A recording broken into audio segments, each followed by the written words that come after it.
Federal Executive Council approves rehabilitation of Gombe-Biu Road. Senate passes Students' Financial Aid Bill for second reading as House investigates excessive electricity tariff.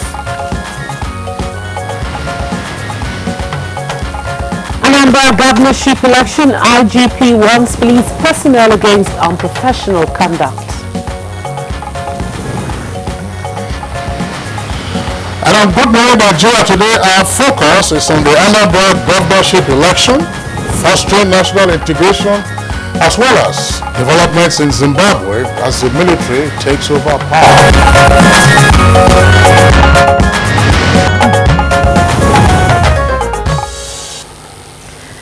Now, history will be made on Saturday as eligible voters in Anambra State will decide who govern the state in the next 4 years through their ballots. And that's a state where you have about 37 aspirants.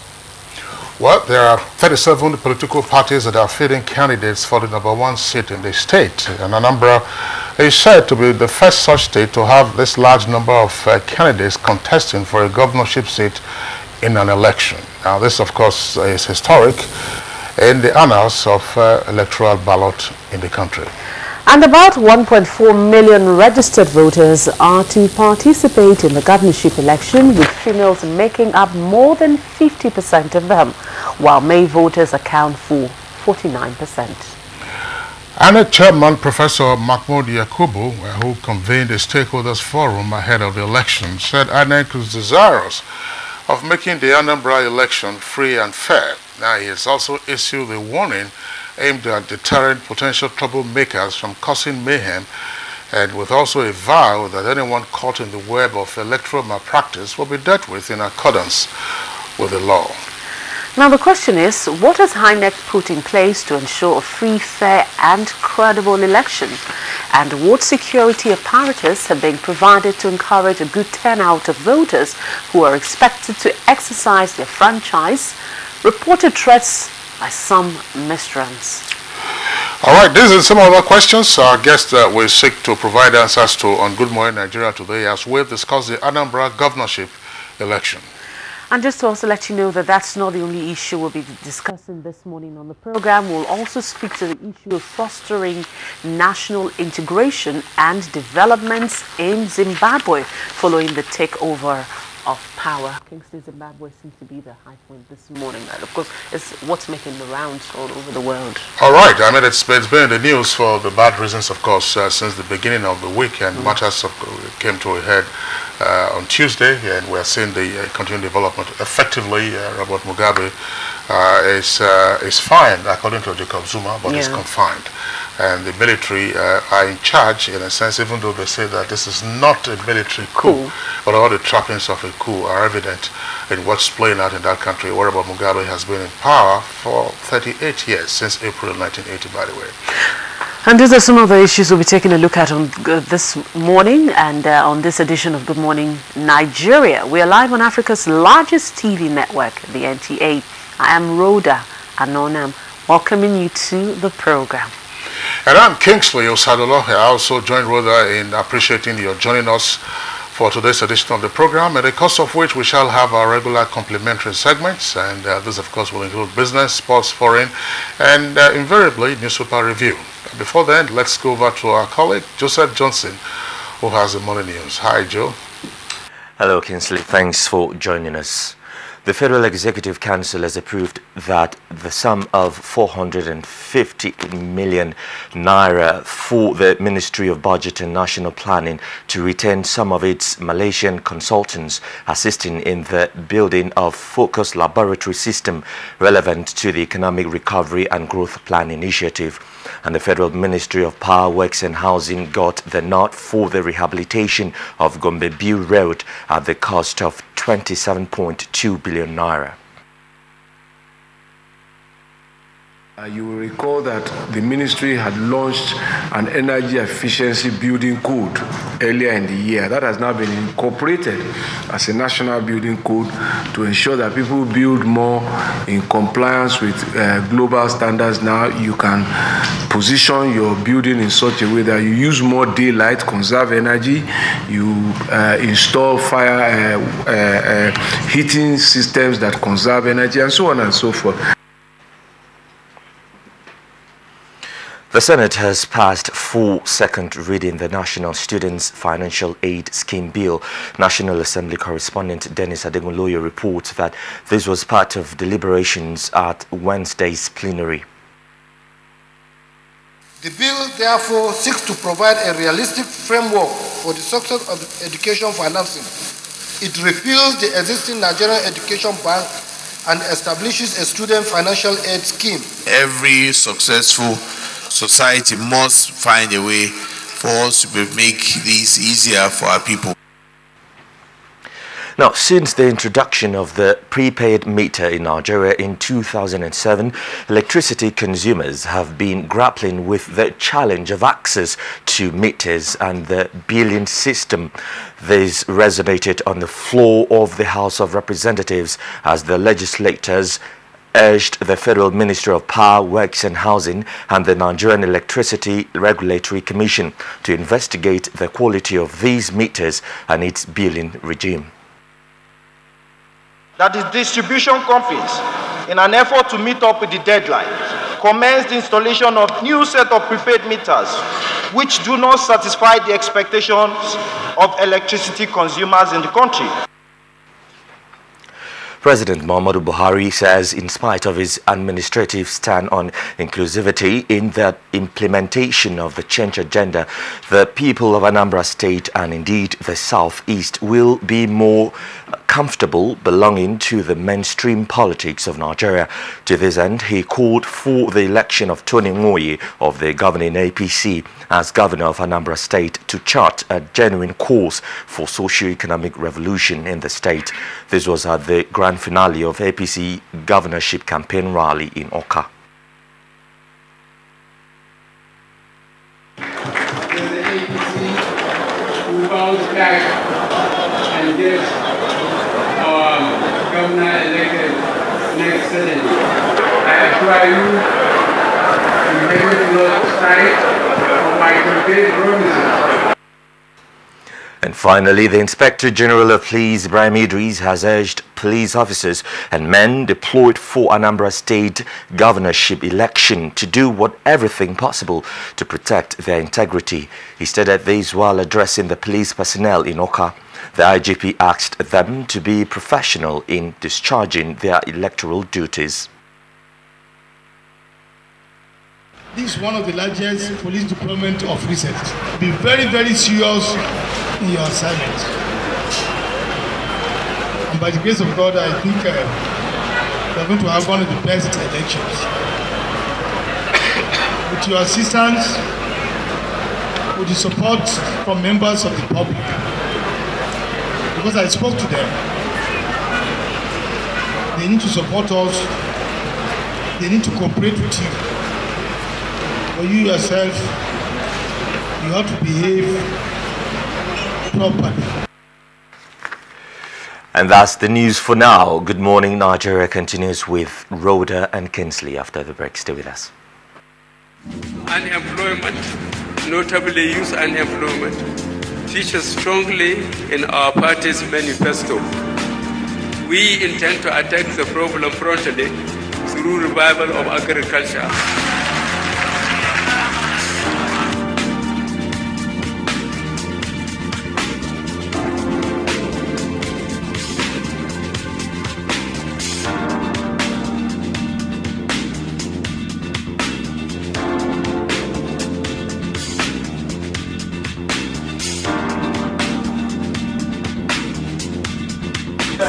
The 30K is going a long way. Actually, I bought an acre of land for 60K like 2012, and presently I have a cassava farm and a yam farm.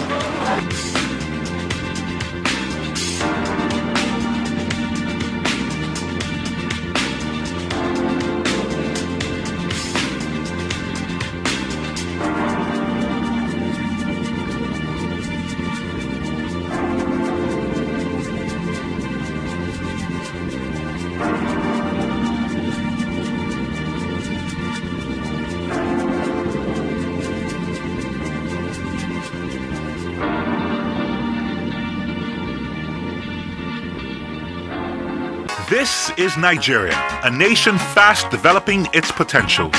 Nigeria is developing, and you have a part to play in nation building. Declare your assets and income today in the Voluntary Assets and Income Declaration Scheme, VADE, which is on till March 31, 2018. When you honestly declare your assets and income and regularize your tax status through VADE, the government will have more resources to build a better Nigeria. Declaration before December 31, 2017 attracts no interest, no penalties, no tax prosecution, and no tax audit. Visit www.vades.gov.ng or the nearest tax office for more information. This message is brought to you by the federal government, Federal Inland Revenue Service, and the State Boards of Internal Revenue. VADES, I declare, my duty, my nation. Whenever pain occurs, you want quick relief. Try new Nurofen Express. It goes to the source of pain and gets to work in under 15 minutes. That's why Nurofen Express delivers fast and effective relief. New Nurofen Express works at the source of pain. Fast. Being a mom is great, but when your child has a fever, you don't know what to do. I trust Nurofen for Children to take care of my child's pain and fever. Effective relief you can trust. Helen! Your kitchen gets 10 out of 10. Thank you. This also gets a 10. Should we see the toilet now? Sure. This gets just 1. It is clean. But not perfect 10. Better than my detergent and bleach? Impossible. Challenge? Try the new Apic 10X. Compared to bleach and detergent, Apic sticker formulation removes yellow stains times better, giving you a sparkling clean toilet. Wow. Now you also take that Apic 10X challenge. Also available in 200 ml pack. Kehinde suffers from indigestion. His twin Taiyi suffers from heartburn. Sometimes it's the other way around, or both. That's why they use Gaviscon Double Action. It soothes within 3 minutes and lasts for up to 4 hours. For double relief from heartburn and indigestion, Gaviscon Double Action. Dettol team is visiting schools to teach children how to protect themselves from diseases. Do you know how we get illnesses like diarrhea, cough, and cold? No! They are spread through germs which are everywhere. You collect germs that cause diseases. You pick up germs from any surface, like when you don't wash your hands after going to the toilet, while playing. And then you can get sick because of germs. That's why you need to fight germs to stay healthy by washing your hands and taking your bath with Dettol soap to protect from up to 100 illness-causing germs. Wash, wash, wash your hands. What you have to do is bath yourself. Dettol soap every day. Wash, wash, wash your hands. Straight A's mean better days. On those days I worry, my mind's so blurry. Studied every chapter, still can't find the answer. Always is the answer with its comfortable top layer and reliable protection with Super Gel. No stain, no gel. I know what gets straight A's. Straight A's mean better days. Our future starts today. Stay happy always. Now for only 150 naira, get the new Always Pocket Money Pack. All right, welcome back. If you've just joined us, it's Good Morning Nigeria. And now talking business, oil still relevant to Nigeria's revenue drive and global green bond signals record rise. Let's join Liakatumba Batunde for more details. Minister of State for Petroleum Ibe Kachiku has defended the request of his ministry to extend oil exploration to other parts of the country. When speaking against the backdrop of the budget breakdown, Mr. Kachiku said the huge revenue expectations from the oil sector is a pointer to the fact that oil remains relevant to the Nigerian economy. If you calculate the contribution of oil to 2018 budgetary expenditure expectation, or budgetary revenue expectation, is almost 60%. That is when you take the 37% in there, you take a portion of the SITA, you take a portion of the VAT, you take a portion of the signature bonus, you take the signature bonus, you take the JV equity restructuring. So a huge amount of responsibility still lies in oil. It means that we must continue to expand the frontiers of revenue for this. And if we find that some money, some oil exists somewhere in the north that will come to fruition very quickly, fine. And from the equities market, it maintained downward trend as the oil share index dipped by 0.91%. Next is a graphic summary.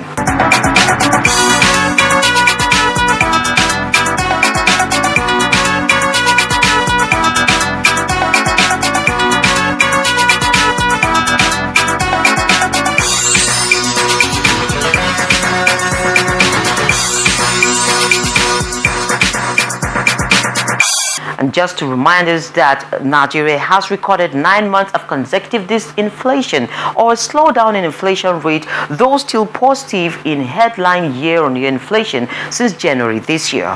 Headline inflation dropped to 15.91% in October 2017, 0.07% lower than 15.98% in September. On a month-on-month basis, the headline index increased by 0.76% in October, 0.02 percent points lower from the rate of 0.78% recorded in September. This represents the 5th consecutive month-on-month contraction in headline inflation since May 2017.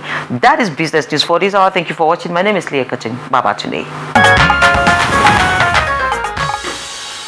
Thank you very much, Leah Katung Babatunde, for the business package. Next for us, we'll go to the front pages of the dailies.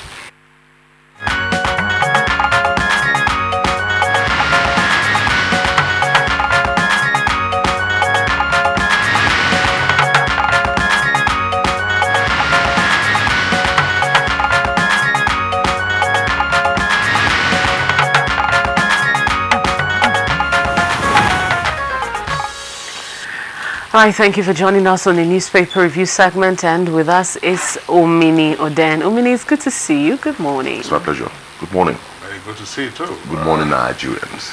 All right, we have front pages that are fairly busy, but for some of the papers, developments in Zimbabwe, of course, are the late story for them. Let's begin with the Punch newspaper.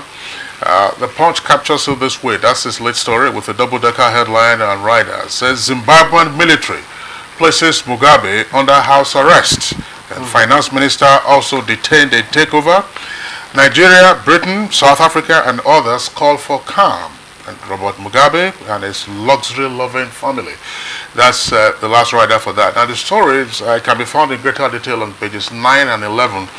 Inside the Punch newspaper. Now, there are 3 photographs there, one of it being a composite photograph of the saints coming out of Harare, which is the capital of the country. Zimbabwean soldiers mount strategic positions in the capital after the army placed Robert Mugabe under house arrest. And you can see this photograph. Of course, he was slightly much younger than he's 93 years old already. For This Day newspaper, it's also the late story. This Day captures it as follows.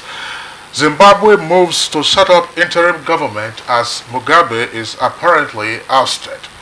And with a rider, Nigeria, UK, US, others call for calm and respect for Zimbabwe's constitution. Now, above the nameplate, there is a news analysis. That's a news feature for this day. It says, for Mugabe, the end may have come. That story is in greater detail on page 8. That's analysis in greater detail on page 8.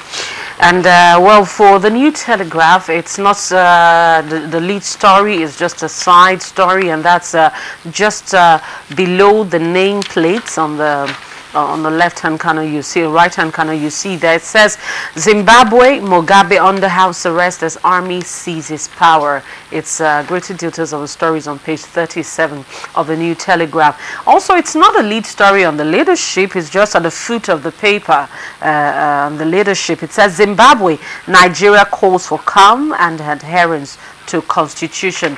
It's on the foot of the paper. That's the leadership.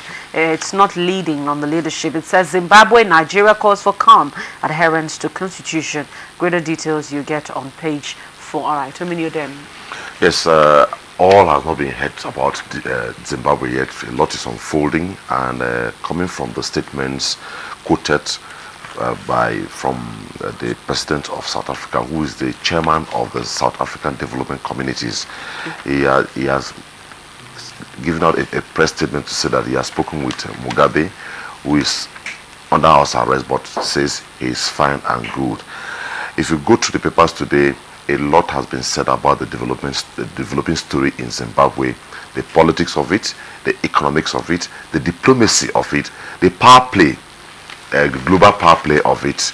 And the main thing is that the military says they have not taken over power, but that as soon as the normalcy returns, everything will put in place. Very quickly, the president of Nigeria, President Muhammadu Buhari, says that the Zimbabweans should ensure that the constitution holds sway, and that nothing should be done to plunge Zimbabwe into a crisis situation.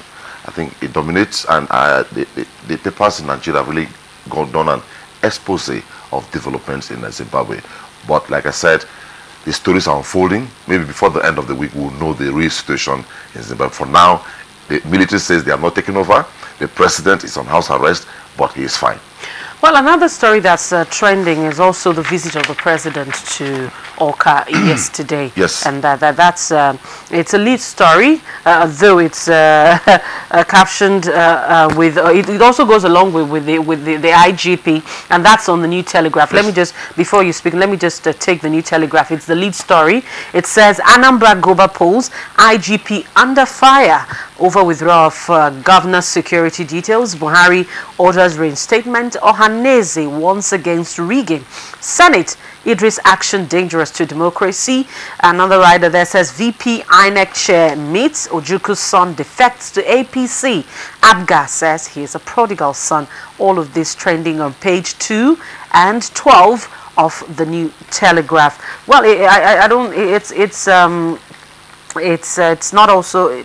Okay, it's also trending on the leadership. It's the same thing. It says it's just beside the picture story. It says President Muhammadu Buhari orders reinstatement of Obiano's security details. With riders there, drum support for Nwonye as IGP directs arrest of politicians and others inciting populace. Kingsley, you have anything? That same story on the directive by the president for the reinstatement of Obiano's security details is there on the front page of the Punch newspaper above the name pledge, one of the headlines that you have there.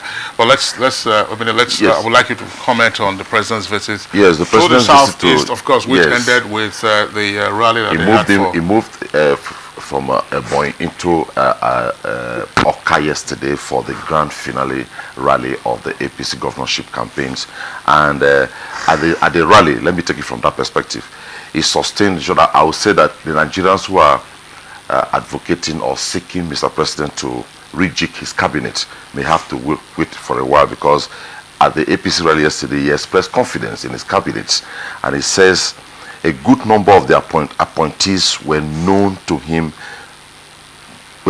him before they were appointed, and that he did it on merit, and so far they are doing very well, and that the best interest of Nigeria is what he puts in the front burner before making any decisions. Quickly, while being received by the governor of Anambra State, Willie Obiano, following a complaint or request, the president directed the police authority to reinstate the security aids of Governor Obiano. The reaction followed a call by the complaint by the governor, and following quickly, the IG has ordered the Obiano security to be withdrawn on the grounds that he wants to give a level playing ground to all the aspirants to the governorship office of the state. But swiftly, the Senate, reacting at Wednesday's plenary, condemned the directive by the IG with a resolution that the directive be reversed. One of the senators described the action as bipartisan. Well, we'll need to define what bipartisanship means. I'm wondering, let's get the issue clear. I'm sure, of course, our viewers who get to have access to the details of the story will get to know it. Yes. The IG, when the story first broke, I mean, there was an explanation that it was not a withdrawal of security aids, but rather a swap, a change of the security aids, because from experience, I mean, there had been reports of, close security aids of the governor, whether the ADC or otherwise, who had been, as it were, fingered in electoral malpractice, either, ferrying arms or otherwise, ferrying, bossing around presidents. And that the IG also did say that, look, after the election, which is on Saturday, that the ADC or some of the personnel who are the immediate security of the governor will be restored. It is not a withdrawal to say, listen, you are left bare. And actually, what played out in the public domain is the withdrawal, and the Senate looked at it from the perspective of immunity.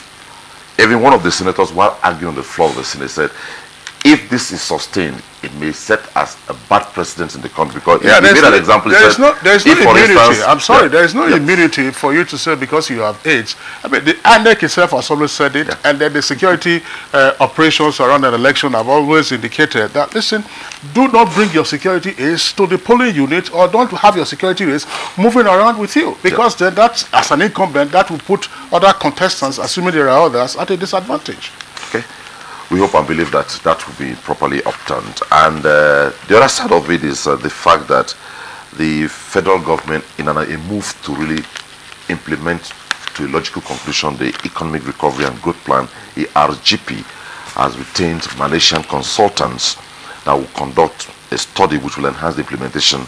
And the cost of that consultancy is 458 million naira. And they are to look at 4 main sectors.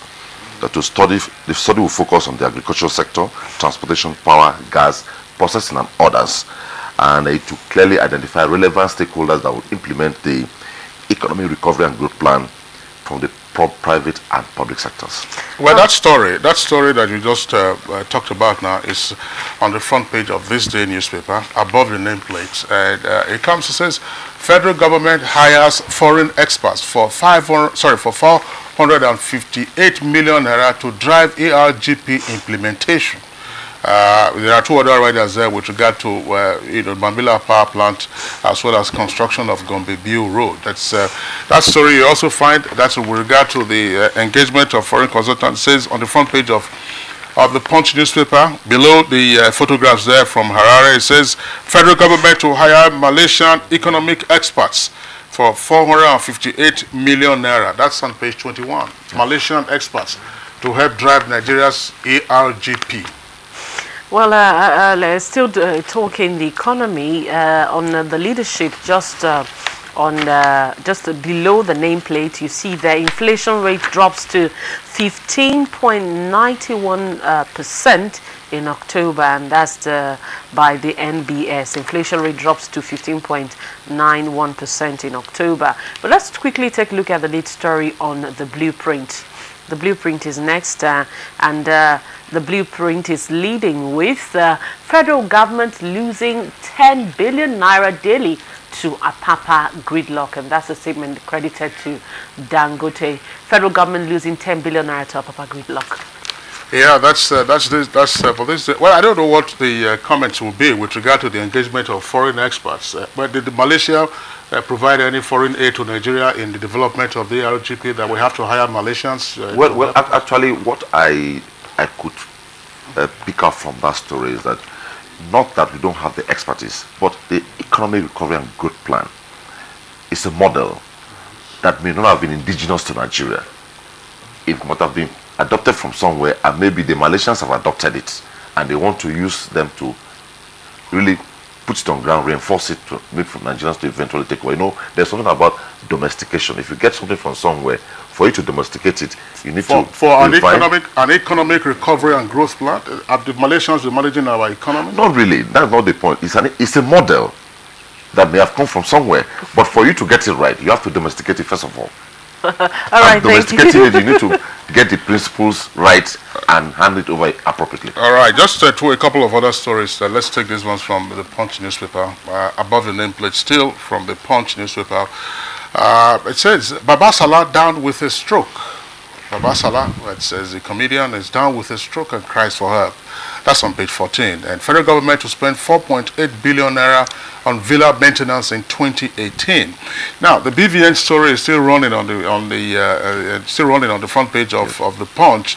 It's one of the 2 earpieces there. It says BVN court relaxes conditions to unfreeze unlinked accounts. There's another story there on the TSA. And then for those, of course, who are potential candidates for the UTME, there's a story at the foot of the front page of the Punch newspaper. It says JAMB fixes March 9th to the 17th for 2018 UTME, and WAEC unveils new exam. That's on pages 12 and 33. Of course, Moise Banire's mother is under threat of eviction from her residence in Ikeja GRA. That's the much we can take, Omini. Yes, thank you so much. Thank you very much for being here. So that's it for the newspaper review segment on Good Morning Nigeria. We'll take a short break. That when we return, we'll get into our discussion segment.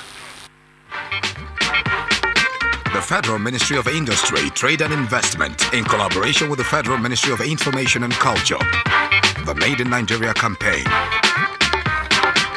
In the midst of unprecedented multiple challenges, our great country Nigeria, as Africa's largest economy, is surely marching on to a new era of all-round prosperity, especially through re-engineered and diversified economy, powerfully driven by the change agenda of President Muhammadu Buhari, GCFR. We will patronize local entrepreneurs. We will promote the manufacturing powerhouses. Our objective is to make Nigeria a new manufacturing hub. It is not time to complain. It is time to join the campaign. It is time for economic recovery, growth and diversification of our economy by Made in Nigeria.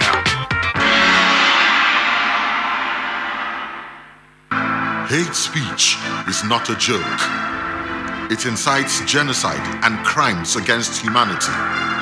Most of Africa's civil wars are caused by hate speech from one tribe against another. We don't want it here.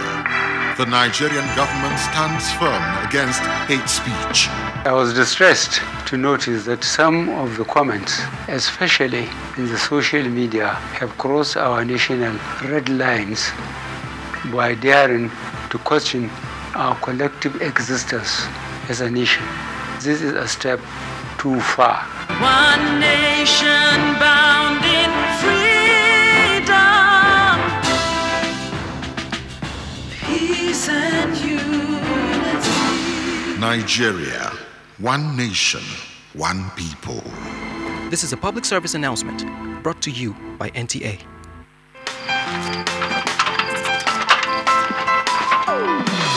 Oh boy, climb this thing now, not be only to connect lights. Come you and yourself now. Now wow. Oh boy, come down now. Oga Kasali electrician, who will they look for with this? Oh, Oga Kasali, come help us fix this wire now. Sorry, I no longer carry out illegal connection. It puts the lives of people at risk and can cause fire outbreak and disrupt power supply.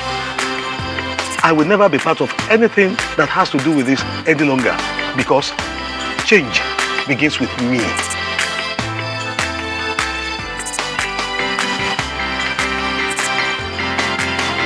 Oh boy, letting him talk makes sense. Oh boy, we could carry this ladder from over. This message is brought to you by the National Orientation Agency in conjunction with the Federal Ministry of Information and Culture.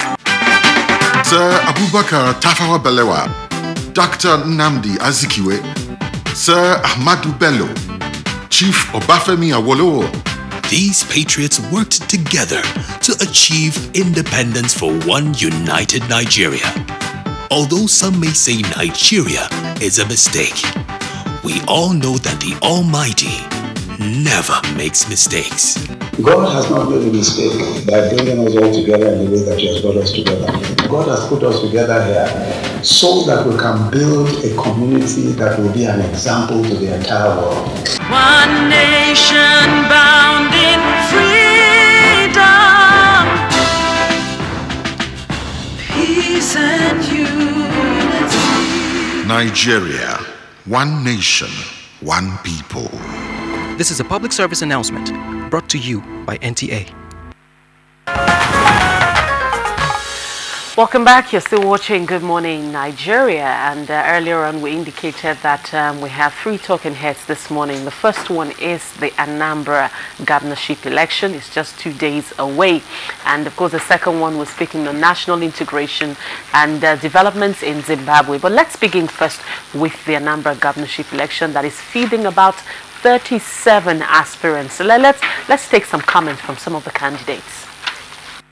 I again reiterate my confidence that the security agencies of the Federal Republic of Nigeria will rise to the challenge of making sure that the elections here are conducted in a peaceful, calm and safe atmosphere. They must create that enabling environment. We have no reason at this point to distrust or to worry about the security agencies and what they're supposed to do. Their responsibility is to secure the environment, to allow the elections to be credible, to be free, and to be fair. The security agencies cannot afford to be seen as partisan in any way. We have INEC's confirmation when they spoke to the parties in Abuja that the number of voters that were read by the card reader must match with the number of total votes cast. So if the card reader and the electronic transmission equipment don't tally, then that election, that polling unit is considered, in our view, null and void. So we are going to this election believing that INEC and the current government, who has been in opposition for so many years, are willing to continue on the work of President Jonathan and deepen the capacity of INEC to conduct free and fair elections. For INEC, I think they are doing what they can do at the moment to get ready for the election. Though there are some grounds they must cover in order not to disenfranchise our electorates, for Anambra electorates. INEC must ensure that they take down the PVC down towards, so that those old people that couldn't go to the local government headquarters could be able to have their own PVC for them to be able to vote on that day. Otherwise, they will stand disenfranchised. Also, INEC must ensure that there is fairness. My expectation from INEC is that they should go as they are doing now, by making sure that they do all the necessary things they have to do to allow the Anambras on their own select who is going to be the governor of Anambra State. So far so good. There has not been any major incident that requires crisis or complaints from any political party thus far. And I hope and pray that they will keep doing it until the last day of the election. And again, I expect that while they go ahead training the ad hoc staffs, they have to be careful and cautious so that they will not select people that have what I call peculiar interests, or have who are going to mar the elections for them. So I'm expecting a free and fair election, and I believe that by God's grace, the Anambra will on their own select who is going to be their governor. All right, now those were some of the candidates in the Anambra governorship election. We're getting their comments on their expectations with regard to the elections, which are barely 48 hours away. Now, joining us in the studio to discuss the issues in greater detail, we'd like to first welcome Mr. Oluwole Osaze-Ozie. He's Director of Voter Education and Publicity of the Independent National Electoral Commission. Mr. Osaze-Ozie, a pleasure to have you join us again. It's a pleasure to be here. Thank you for having me. Good morning. Right. Also here with us, back again to our studios this week, the Chief Superintendent of Police, Jimoh Moshood, is the first Public Relations Officer. CSP Moshood, a pleasure to welcome you to Good Morning Nigeria. Thank you so much, and good morning, Nigerians. Okay. And from Kaduna, we're being joined by a regular on the program, Festus Okoye, constitutional lawyer and chair, NBA Election Working Group. As always, it's good to have you, Festus Okoye. Thank you very much. All right. Well, gentlemen, that's something that has been said to be unique about the Anambra governorship election. There are 37 candidates, which would appear to be as many states of the Federation plus the Federal Capital Territory, 36 states of the Federation plus the Federal Capital Territory. How has it been seeking to manage this large number of candidates in terms of the size of your ballot paper, in terms of even interaction, just the administration of the election, Mr. Ozie? Yes, thank you. We projected this actually because there are 46 registered political parties, and in theory, each and everyone has a right to present a candidate. So we initially, before the primaries and congresses began, we said, look, let us prepare for 46 candidates, political parties sponsoring 46 candidates. So, but yes, it is unique that we've never had such a high number of candidates in an election. And the challenge is to ensure that each and every political party and its candidate are given an equal opportunity so that the playing ground is level. So yes, that's a challenge. We must capture each and every party logo and on the ballot paper, so So yes, there will be 37 spaces where you can indicate your choice. There are many more associations that have sought to be registered. So in theory, in the presidential election come 2019, you could have as many or possibly more. And with the electoral reform ongoing now, it's even possible to have independent candidates. So it's something we as a election management body should get used to. It's something Nigerians should also get used to, because the scenario is fast changing. Well, a card reader has always been an issue during elections, and just recently the INEC chairman said that improvements have been made on the card reader to ease accreditation. Well, what kind of improvement is that? Well, I think if you look at your reports following from 2015, both in Kogi, the Kogi governorship election, the Bayelsa governorship election, Edo, Ondo, the card reader was it's progressive. It has progressively gotten much more better and much more efficient. In the standalone election like Anambra is, we have more of the very best card readers that we can actually get. So taking card readers from neighboring states, tested them, seeing that they work effectively and efficiently, and changed batteries where that is needed, and gotten the very best to use in this election. They've been tested, and they will still be tested before Saturday. All right, thank you very much. Let's bring in Festus Okoye now from our Kaduna Network Center. Festus Okoye, I mean, again, returning to the sheer number of candidates who are seeking to become the governor in Anambra State, 37 of them. How does a voter make sense of the apparent cacophony of messages and all the issues around? And then how do you plot through the tickets of party logos and all of that? What is happening? Well, it's a very, very huge challenge for the voters to make a sense out of the party logos and the ballot paper. And you know that if you look at the names and the acronym of some of the political parties, some of them look similar. And so it's a very huge challenge for both the political parties, the candidates, and the voters. I think that the bulk of the responsibility lies with the political parties to enlighten and educate their members on the position of their party logos on the ballot paper, and also to make sure that the voters do not spend too much time trying to locate the position of the party on the ballot paper. But I think that having 37 candidates on the ballot contesting for one governorship election is somehow peculiar. But I think that since we have 46 registered political parties, it's expected that 46 candidates ought to be on the ballot, because if you look at the definition of political parties in the Constitution of the Federal Republic of Nigeria, 1999 as amended, it defines a political party as that party that sponsors candidates for an election. So the moment you stop sponsoring candidates for an election, you cease to be a political party and you become a political association. So I think that the electoral management body ought to have prepared adequately for this a huge challenge. But I think that it's a challenge for the voters and also a challenge for the political parties, and it is now incumbent on the political parties to make sure that they enlighten their members and educate them properly so that they can make a sense out of the party logos and also identify the political parties of their choice on time and then exit the polling units. All right, still staying with you, Festus Okoye. With what you just said now, 37 candidates, that's quite large. But then let's look at the factors with this large number of candidates. What are the factors that could influence Anambra governorship election? Well, I think that there are so many factors that will influence Anambra governorship election.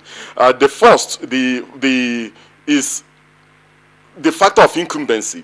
We play a huge role in relation to who becomes the next governor of Anambra State. The second factor that may likely influence who becomes the governor of Anambra State relates to federal might, who controls political power at the federal level.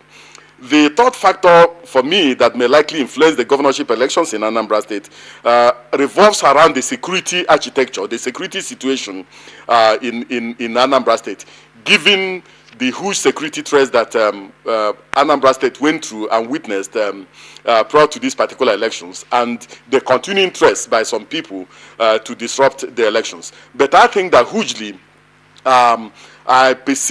is my considered opinion that the Independent National Electoral Commission and the security agencies have put in sufficient mechanisms to guarantee the safety of voters at the polling units, and also to guarantee the safety of electoral officials. Because if electoral officials do not feel safe going to the various polling units and performing the electoral duties, it will be a huge challenge to the electoral process. And also, if the electors do not feel safe going to the polling units to go and cast their votes in a very calm and peaceful atmosphere, it becomes also a huge challenge. But I think that there are so many variables that will influence this particular election. But you see, I think that one thing that is key, and one thing that has happened in this present election, is that very unusually, the primaries of the political parties to elect their governorship candidates was to a large extent very, very peaceful.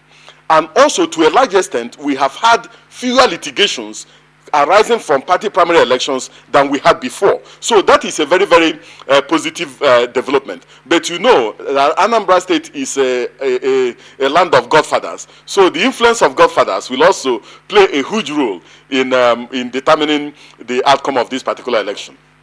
All right, Festus Okoye, thank you very much. We'll return to you later on in the course of the conversation. As you just talked about godfathers, as you very well know, there are godfathers and there are godfathers, the boss of bosses, as we indicated in one of our newspaper reviews earlier in the week. Let's bring in now CSP Juma Moshood. Again, Festus Okoye has talked about the security situation as potentially being a factor in the Anambra governorship election. But how prepared are the security agencies, in particular the police? We understand the same numbers that we've been hearing, 20-something thousand policemen have been deployed. Are we going to war again? No, we are not going to war at all. I want to start by saying that we are fully prepared. You know, we recorded successes in Edo and Ondo election with the same gubernatorial elections, and we want to replicate same in Anambra. And there's something unique in case of Anambra. You know, you have the issue of IPOP on the ground, which have been effectively dealt with. As we speak, the Inspector General of Police, IGP Ibrahim Putu Idris MPMI, was in Anambra on Tuesday, lectured the men and let them know what is their responsibility and what they shouldn't do. The Interagency Consultative Committee on Election Security, which is a platform for all the security agencies to unite and work together, is there the CP Anambra and the ANECRE for Anambra, who are co-chairman of the committee. We've done equally threat analysis throughout Anambra, and that threat analysis is still ongoing. So all the identified flashpoint, vulnerable point, and point where violence can erupt have been addressed. And equally the perceived, because at times you may not have problem from the area that you have identified, might come up from other area. And before now, we have 40 units of police mobile force already on the ground to remove all criminal elements before the election. Because I served in Anambra, and I know essentially Anambra is urban.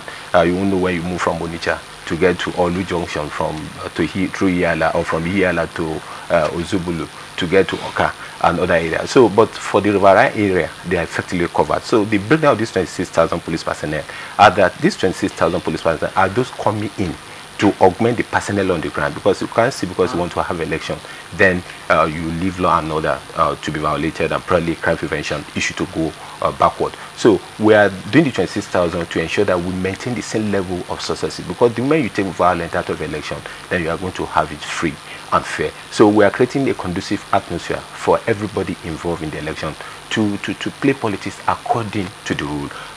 We make our deployment to the extent that for every polling unit, there's going to be 4 police personnel in addition to the personnel of other security and safety agency.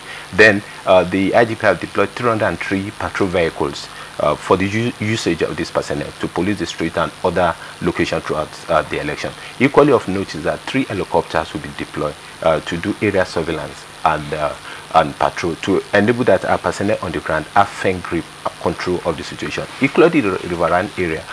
In addition, The undercover police personnel are equally being deployed to ensure that we gather intelligence, because they're on the ground, and intelligence is better gathered by the local, to work with the local to make actionable intelligence available to the force to work with. So we want to assure people of Anambra and the other people that are living there that they should go out and vote. For no whatever reason, police will not allow anybody to disrupt that election.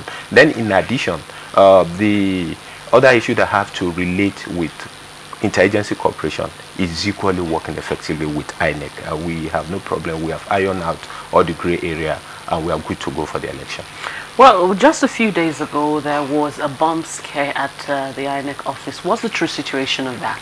Like part of our arrangement is the deployment of the EOD, the Explosive Ordnance Department, and the Sniper and Attack Dog unit to equally prevent this from happening. As we speak, there's enough security in the INEC office, because in addition to the deployment of the EOD, the Sniper Dog section, the Special Tactical Squad of the force are equally on ground in the INEC office. INEC office is important to protect INEC facility, INEC officials, including the election monitor and the observers. So the scare is that, you know, people, politicians with different kind of games to cause distraction and probably capitalize on that to start calling for some certain kind of a campaign of colony, or probably on the electoral administrator, and probably on the electoral or on the security agency. So it's just a rumor. There's nothing factual about it. All right, well, still with you, CSP Jim Mashood. What is the security arrangement for election day? Would there be a restriction on movement? And if so, from when to when? I'm asking this question, especially against the background that Anambra State is, in a sense, a junction state, one of the several junction states that you have in the country. Onitsha, for instance, provides, you know, a major entry point in and out of the southeast, plus other connecting points you will get from either the middle belt or going to the south-south. You saw what happened in terms of traffic gridlock in Edo State in September last year, when there was a lockdown, and motorists they didn't know that, you know, they were not supposed to be on the road. Are you going to shut down the Niger Bridge, you know, in the course of this election? Thank you so much. I want to say, first of all, before answering your question, that our plans were in 3 phases: the pre-election period, the election proper, and the post-election period. And you can see with the security arrangement implemented for the pre-election period, there was not any singular incident of violence or towards incident of people being attacked. The president and commander-in-chief was there yesterday, and everything worked peacefully.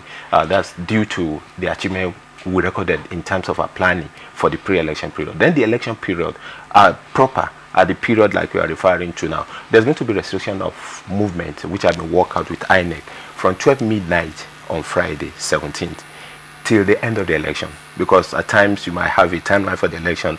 There's some issue that may crop up and the election might dovetail into the night. So there's going to be restriction of movement, vehicular movement mostly, in and out of Anambra State. And outside that, the contiguous states to Anambra State, states like Delta, Imo, Enugu, even to some part of where the share border with Kogi, within the riverine area, and all of that states, the Inspector General of Police have put the Commissioner of Police in this state on red alert, and equally their personnel, to ensure that they lock up the exit and entry into Anambra by not allowing influx of miscreant, thug, and hoodlum to go in and disrupt the peace of the election. So there's going to be restriction of movement, and it's going to be enforced in totality. And that is why the IG was lecturing police personnel of the deployed for the election. Others, head of other security and sister agencies were equally there. Equally at the stakeholder forum, they were equally there. So there's going to be lockdown, and we have made this announcement earlier before now, since on Sunday, for people to make an alternative and contiguous arrangement in terms of those who want to travel through Anambra. And people ask me questions and say whether restaurants or so will be allowed to open. We won't allow anybody to open where people can take an object, can fashion out some certain things that are used for cooking utensils to attack people. So people should know that this part of their civic responsibility we have to give to the nation for the period. All right, CSP Jim Mashood, thanks a lot. What, by implication, you're saying that the River Niger Bridge, you know, will be on lockdown? Even yesterday, the Commissioner of Police in Delta State equally announced to people, the good people of Delta State, that they won't be able to access the Onitsha Bridge from Delta State. and equally the same from Anambra. So people should bear with us. It's from 12 midnight on Friday. This to enable us to have firm grip and control of the security situation in Anambra throughout the period. All right, thanks a lot. But you just talked about restaurants. You know, if you recall, Rhoda, last year in one of the governorship elections, people were frying buff, you know, near the voting centers, and you know, there were all kinds of issues. There were also chairmen, you know, who were going around. I'm sure CSP Jimo will speak to that subsequently. Well, let's bring in the INEC director of voter education. You know, back again to experience, we saw some of the challenges that arose with regard to the supplementary or rerun election in Rivers. Dates, of course, couldn't be fixed, and even when dates were fixed, the threat of violence and actual violence frustrated whatever you needed to do. Anambra had been a tinderbox for a while, but the CSP is saying that, well, things appear to be calm. What is INEC reading, and what is likely to be a countervailing force for your preparation for Saturday's election? I think I should just point out, first of all, that Anambarians have been very good when it comes to elections. In terms of electoral violence, Anambra is not really so much of a flashpoint state. If that sounds surprising, they tended in the past to resolve their differences through legitimate channels, that is through the courts. So you always had a series of litigations. Fortunately, that is not a hampering factor now in Anambra, and I hope that history will actually continue. When you see that the rule of law has prevailed and people believe in the process and the system, I think there's a dousing of tensions as such. So it's not really electoral violence that has been so much of a threat. I think there are other surrounding issues. The IPOB factor.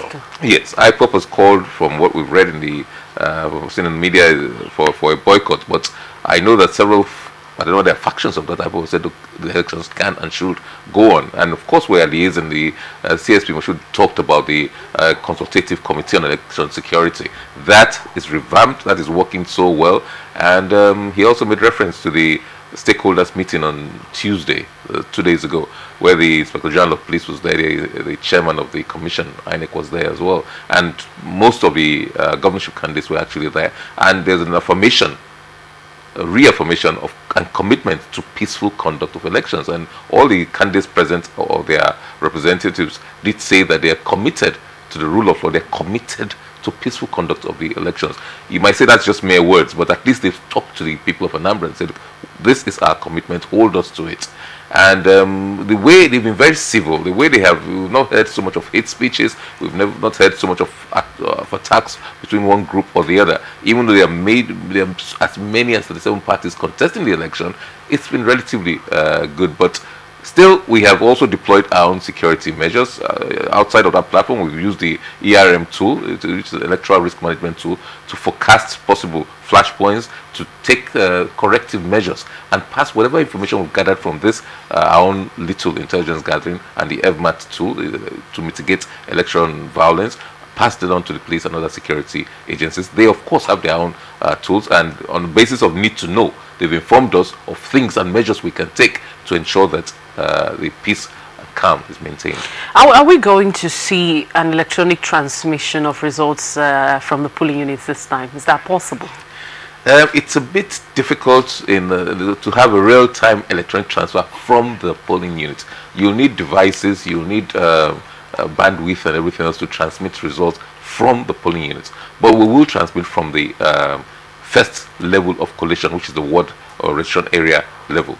Electronically? Electronically. Okay. Without prejudice to our gathering the results, the fiscal results, which is what the law has provided. The truth is that this is not the measure, this is not what we'll use to declare the results. It's like an audit trail. It's like to check what is being done. There are reports here and there that, oh, people will change results. Well, that's a waste of time if you do that. But recently, the INEC chairman said that the issue of the card reader, back to the card reader now, is not technological but operational. How far have you gone to ensure that those who are operating the card readers are properly trained?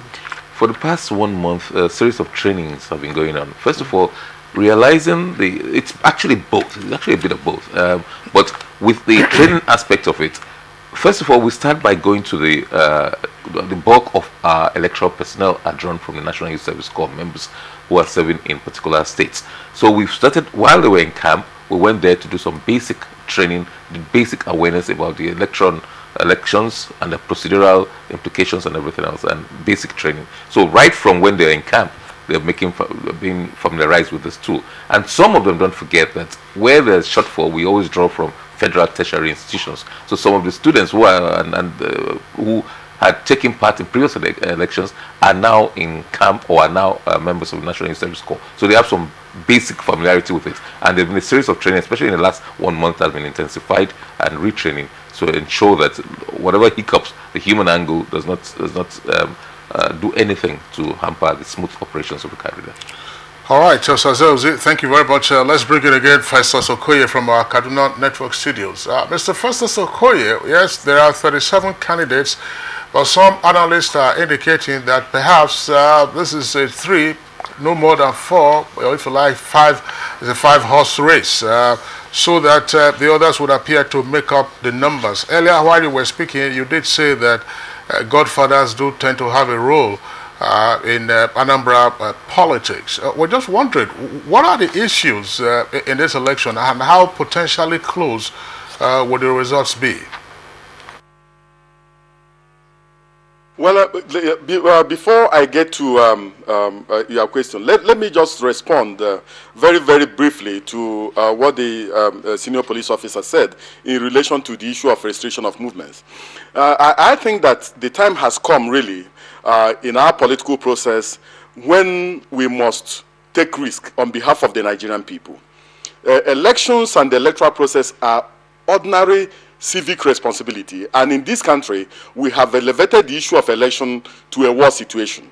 I observed the elections in Ghana, and there was no restriction of movements on election day, and yet Ghana recorded a huge turnout of voters on election day. I think that the Independent National Electoral Commission and the security agencies must use one standalone election as a test run on whether it is possible for us to downgrade the issue of elections and make it an ordinary issue. Allow people to go to work, allow people to do whatever they want to do, allow those who want to go and vote during the elections, allow those who want to go to the farm to go to the farm, and make it an ordinary civic responsibility, and we see whether we can downgrade elections from a position of war to a position of ordinary civic responsibility, because the quantum of businesses that are lost on election day, the hazards caused to motorists and other road users on election day is so massive, is so huge, and we just have a lockdown of a state where election is taking place, and we have a lockdown of all the contiguous states bordering the particular state where election is taking place. And I think this is really not good for a democracy. We cannot go on like this, from year to year. I think that we must break that particular chain of making an election sound like war. Now, on the issue relating to the candidates, I agree with you that this election may really come down to a battle between 4 to 5 political parties or 4 to 5 candidates. I also believe that it is good for our democracy that no candidate is sure that he or she is going to win this particular election. And that is why all the candidates are out there in the field campaigning. Before, in places like Anambra, people believe that you can buy an election and you can sell an election. But now, nobody is sure that he or she can buy the elections, and nobody is sure that he or she can sell the elections. And that is why you see the President of the Federal Republic of Nigeria out there in the field campaigning for his candidate of the APC. You see the incumbent governor moving around campaigning. You see the PDP candidate moving around campaigning. You see the UPP candidate moving around campaigning. This is what democracy is all about. The quote and unquote, those we call smaller political parties should also move and campaign so that we can have an upset in an election. So I think that it is good for our democracy, but it is very, very clear to me that Nigeria is moving closer and closer towards fewer political parties. And I think that political parties that have the same ideology, have the same principles, and also share the same values must find a way of coming together in order to present a common front and challenge for political power. Because there is no way 37 candidates can effectively challenge for political power. It will boil down to the candidate to the candidate and the political parties that have better structures on the ground, that have better management, that have huge finances, and also have big players within the political process. So I think that it is good for our democracy, and let us see how it works out. But one thing is clear, and I'm very, very happy that no candidate, no political party is sure that this election will be a walkover, and it's good for our democracy. All right, Mr. Festus Okoye, the number of security personnel that have been deployed for this election, from your, perspective, is it okay considering the number of people contesting this election, and what's your expectation from INEC during this Anambra governorship election? Well, in relation to my expectations from INEC, I think that one of the things that causes security threat during the elections is late arrival of electoral materials. The moment electoral materials do not arrive on time, people get agitated. And when there's an agitation in one polling unit, the agitation may spread to the entire local government. So I think that one of the things INEC must do is to ensure that electoral materials leave the registration areas on time to the various polling units. If they do this, that will also be very good.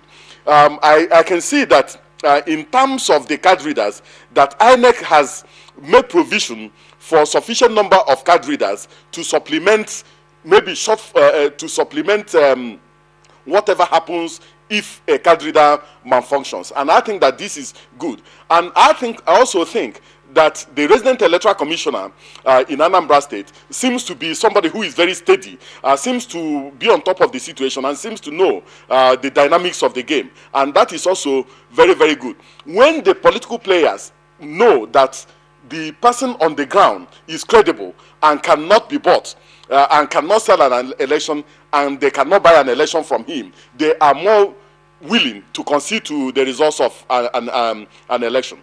In to the security agencies and security forces, one, irrespective of what I've said in relation to the place of security in an election, I think that for this particular election, Anambra is slightly peculiar, given the type of threats that is on ground. So I expect that the major highways, roads leading into Anambra and leading out of Anambra, will be manned by armed security personnel to prevent anybody from preventing people from getting to the polling units. But one thing that we have always gotten wrong in terms of security relates to the issue of deployment. You go to the urban centers where big men live, where big men who do not make trouble live. You post obscene number of security agents to the polling units. And then in the flashpoints, and the places that are vulnerable, you go and see inadequate deployment of security personnel. So I believe and I hope that the police has taken this into consideration. And I also expect that the police high command should have the name and the telephone number and the passport photograph of each police officer or each police personnel that is deployed to each polling unit, so that if any issue arises from any polling unit, they will easily detect who is at that particular polling unit and deal with the issue immediately and adequately. All right, thank you very much. We would like to now take some of the tweets that we are getting from our viewers. Remember, you can tweet at us at NTAGMN. Our very first tweet is from Sani Michael Umakoji. He says, "Thank God for President Muhammadu Buhari, who ordered the reinstatement of Obiano's aides. Notwithstanding, there is already a foul play in the oven." And Festus Akimboyewa tweets, INEC should test all their equipment and deploy the materials for the elections. Now, voting materials should not arrive police stations late, and I pray that INEC will make voting in Anambra simple and enjoyable. This one is from Sunny Michael Omakuji again. He tweets, it's high time we begin to de-emphasize militarization of elections and allow people to vote under a peaceful atmosphere. Police should also stay out of politics. Ogundele Ido tweets, 26,000 policemen, 20,000 road safety, 18,000 civil defense, 10,000 DSS officials, and presence at army officers, all for Anambra governorship election. Of course, there are exaggerations with regard to the thousands of the other figures. Now, is this an assurance that no single ballot box will be snatched and that hoodlums will be checked? All right, those are the tweets that we have coming in for the Anambra election. But just before we wrap it up, let's get the views of CSP Jimo Moshood, that's the first public relations officer. You'll listen to some of the suggestions and thoughts expressed by Mr. Festus Okoye with regard to going forward. I mean, these are operational matters and decisions usually taken upstairs. But when will the time come? If you're already having, as the numbers goes, on 26,000 policemen, then why should you be scared that you have motorists, you know, who are simply driving through? Thank you so much. I want to first start saying that we police by culture. The political culture of the people determine how you plan your security strategy for the election, no doubt. Most of the things he has said have been addressed in the threat assessment carried out and enough deployment done in the area of ensuring that flashpoints are properly protected and people are allowed free movement to go and vote. But having said that, it is quite important for people to know that you know, you have 37 candidate contests in this election, and all these 37 must be protected because you can't predict anything until after the election successfully. And equally, if you allow me just a minute to react to the first tweet you read, the ADC to Anambra State Governor was not withdrawn. Everything you read in the media about it is complete false. The Anambra State Governor, as we speak, have 212 police personnel attached to the government house and the governor himself. We have 63 PMA personnel, which is one unit from Mopo 45 that was sent to Anambra and that attached to the governor. And this is to ensure that the governor, His Excellency, is well protected. If the ADC, there's a signal calling the ADC and the CSO and others to state headquarters for briefing. You know, the IGP directed that no officer should engage in politics. And even when you are going, during the election, you should not escort your principal, either politician, public office holder, traditional ruler, to the venue of the election. And that is the need why they were invited to be briefed. And that same day, they were allowed to go back to their duty post. And it is important that as the matter was being discussed at the Senate, it's an embarrassment for the force, because as at yesterday, the ADC to Anambra State Governor was already with the governor on Tuesday. It doesn't. No, but how would you reconcile this? Sorry, CSP Jimo, how would you reconcile this again with the statement that was out there in the media, not falsely, that, oh, okay, the ADC and some other close police officers had to be withdrawn because on account of previous experience, some officers who normally provided security for men had been fingered, as it were, in terms of, moving materials and so on and so forth. And that after the election, the ADC and other security officers will be returned. Is to ensure transparency. That statement was issued because of the fact that the Commissioner of Police in Anambra State was asked to step aside for the election. You know, 3 commissioner of police have been deployed for each of the 3 senatorial districts. Not only commissioner of police, the DCP operation were equally to step aside for transparency, to ensure that the proper things are done during the election. And Assistant Inspector General of Police will assist the Deputy Inspector General of Police operation, who is the Grand Commander of the election. So everything that was done in good faith. But we don't want people to join us in politics. To play politics with the police is not proper. All right, thank you very much, CSP Jimo Moshood, Force Public Relations Officer. We thank you for joining us on this discussion this morning. Let's get a final word from Mr. Osaze Ozi. Well, what should we expect to see? Well, I think we just want to give that assurance. Okay, let me ask you this. Yes. When should we expect results? As soon as voting is concluded, as soon as the collation of results has been concluded. If all goes smoothly, we'll just release. Immediately we get that. If anything needs to be verified, we have to verify, but we will do the right thing. And let me quickly say, with regards to Festus, in one of the, I think it's a Bejuleki, one of the state constituency elections in Lagos, there was free movement of personnel. It did not improve turnout. It did not. But we'll still continue to do that. And when the culture, the climate is ready for free movement, as the CSP Moshood said, we will do that. We assure our Anambrans we're ready, and it should come out in a mass and cast their votes in a peaceful atmosphere. All right, thank you very much. I thought one of the other points made by Festus Okoye was not necessarily that free movement could conduce to higher voter turnout, but that the economic losses should also be considered. Absolutely. All right, Osaze Uzi, Director of Voter Education and Publicity of INEC, we appreciate your being with us today. Thank you for having me. And Festus Okoye, constitutional lawyer, joined us from Kaduna Network Studios. Thanks for your being part of our discussion this morning. Thank you very much. Okay, and then we also had expressed our thanks to the First Public Relations Officer, CSP Jimoh Moshood. So that does it for our first topic for today. We'll take a short break now. When we return, we'll continue with our discussions. If you hear a bomb explosion or gunshots of an active shooter, that might be a terror attack.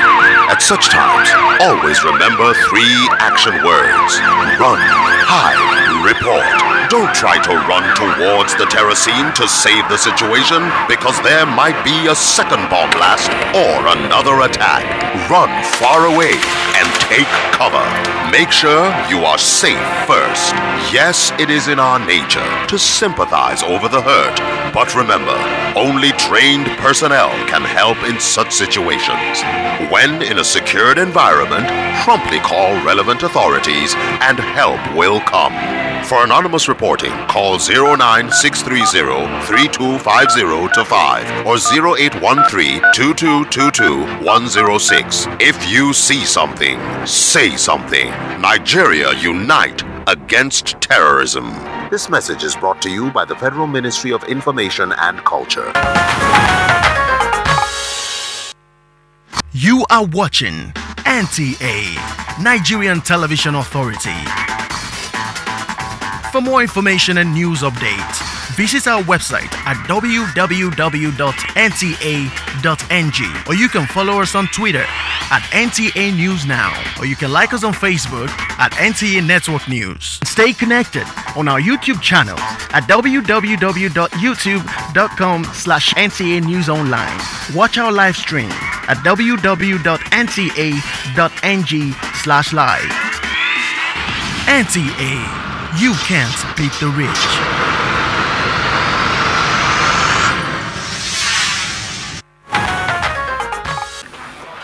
All right, you're welcome back, and as we did indicate when we're kicking off the program, we have 3 items for discussion. We're done with the first one. We're moving on now to the second one, which has to do with national integration. This against the background of unceasing agitation for Nigeria to be more united, for the people to be more integrated, and for us to indeed have a nation rather than, as some people say, a country. Let's join Timothy Yusuf, our correspondent, for a background there before we kick off by introducing our guests.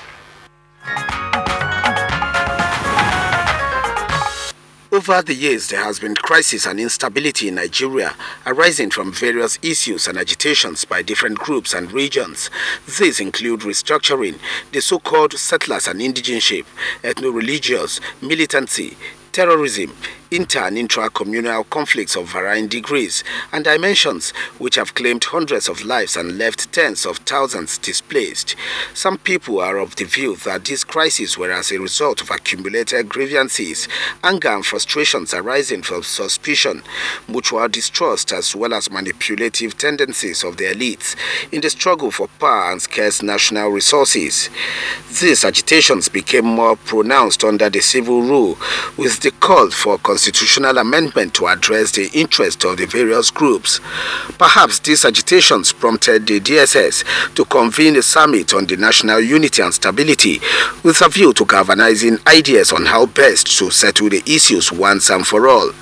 Vice President Yemi Osinbajo at different fora warned against divisive tendencies. The truth of the matter is that where we have won, it is where we have not paid attention to religious or ethnic differences. Other people also stressed that the time to address the nation's national unity question is now. It is high time to look at this nation as one. We are interested in finding lasting solution to some of this, majority of these agitations. And the takeaway is that the more people talk to each other, the better for us. As part of efforts to ensure national integration, President Muhammadu Buhari undertook a 2-day visit to the southeastern part of Nigeria. My presence here today is a demonstration of our strong belief in the unity of Nigeria as the most populous country in Africa, with over 300 ethnic groups. Our diversity is almost unique among nations. Guests on Good Morning Nigeria are also set to profile more ways to foster national integration.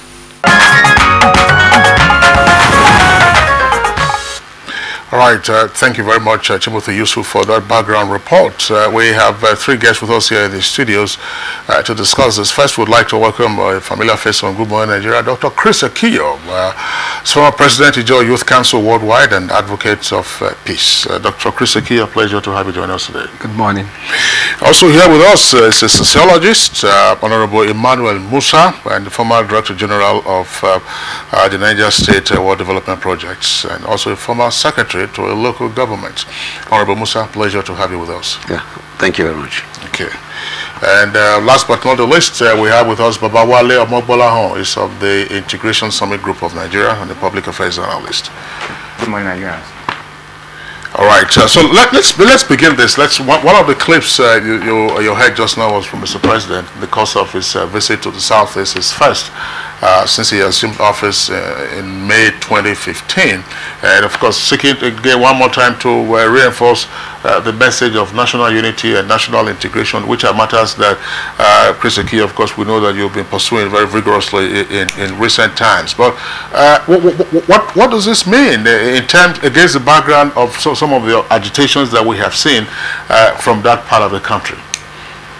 Thank you. I think that we have played more lip service to the word integration than commitment as patriots to it.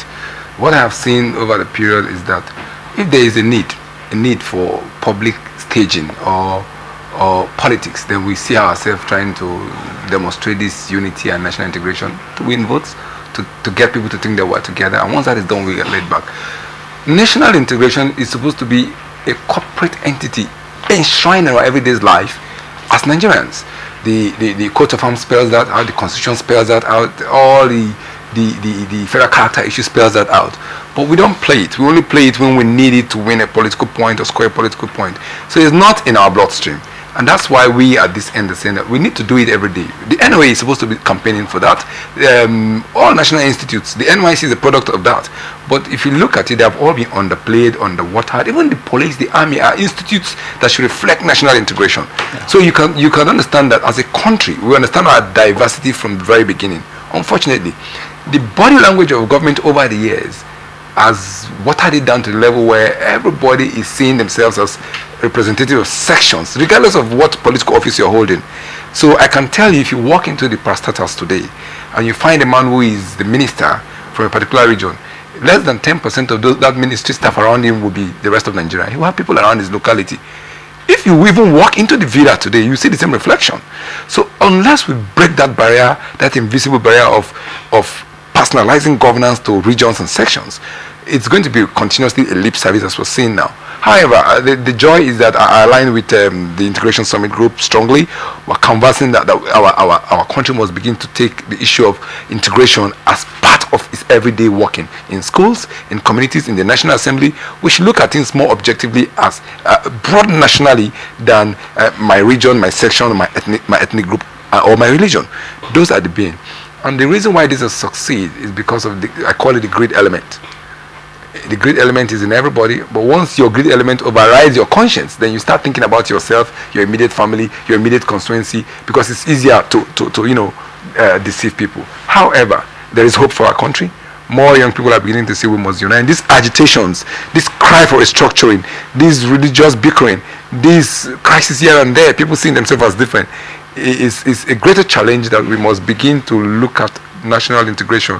And then governance must begin to consider broad nationalism in terms of placement of policies, of structures and infrastructure.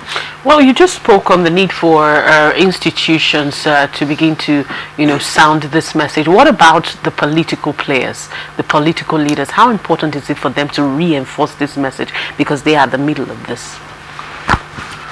Okay, clearly you can see when the first half of 3 years was that the politicians are the ones who have divided us more.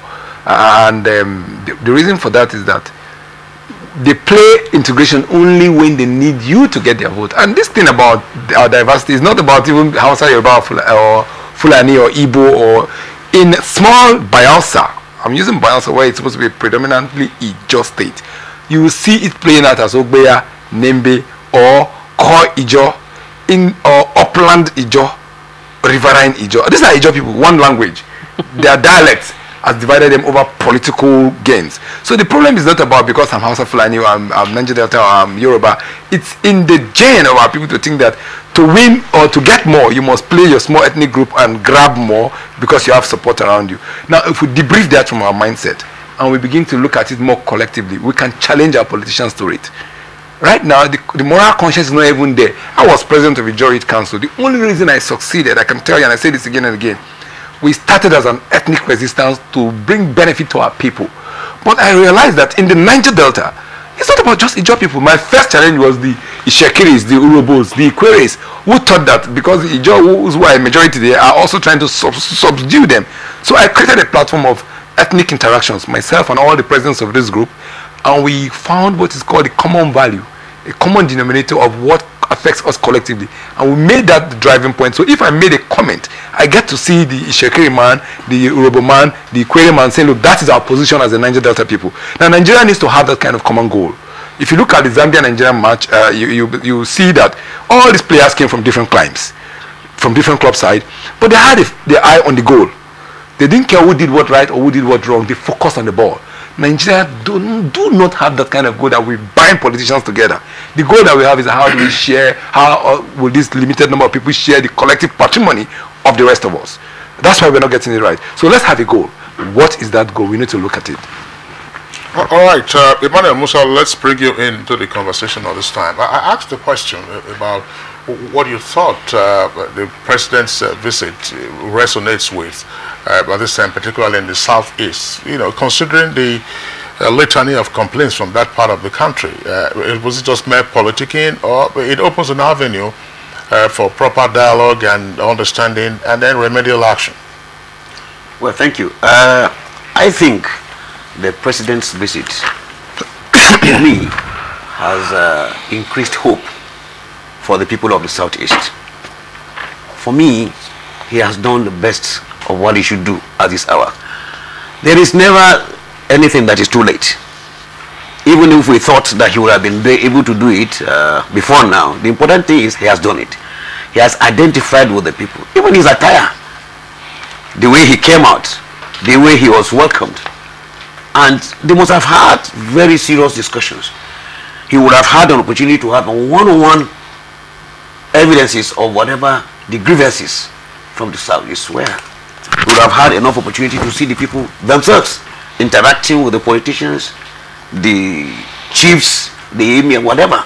He would have had this opportunity to have a first-class information, not just through any of his intermediaries. That's one. Secondly, like I said, and like Dr. Chris said, the essence of integration is living where you belong to and attaching to where you don't belong to, and having a focus, one unison theorization of thoughts. That is to say, you have one thinking that you belong to a common front. And as long as we begin to have one thought that we are Nigerians, then we begin to move forward. Sociologically, for instance, each of these groups in integrative sciences are supposed to play one function or another. Like we say in sociology, the functionalist school will say the role of an Ibibio man and the role of a Yoruba man and the role of a Hausa man is to perform certain functions to maintain the holistic whole. That the social system is composed of certain functional units to be able to come together to maintain the social hegemony at the moment. So except you have that, you will not have a social system that is stable. Except you have that, then you don't have the hegemony that you can say there's stability for progress and development. And what the president just did, I think, is the right step in the right direction. It has given me first-hand information as to what the people from the southeast are actually agitating for. And I think it's a settled issue. All right, thank you very much, Emmanuel Musa. There, you brought in again the functionalist theory and the counterpoise being the conflict theorist as well. Let's bring in Babawale Amabolahom. You are the Integrated Summit Group of Nigeria. Is it necessarily the case that sometimes the way we seek the goal of integration, we assume it to be an event or a process, and if it's a process, as some persons argue, this is a long drawn-out process, something that may not happen in a generation, but that over time you have an aggregation of events that will then conduce to the integration that we seek as a nation. Yeah, thank you very much for having me here. Our concept of integration is not an event, it's a process. We believe it's going to take a couple of time before that objective is realized, but we are making conscious effort at ensuring that the goal Congress is met at the end of the day. What we are trying to ensure in the ISGN is to see in Nigeria where I'm not a call upon to serve because of where I come from.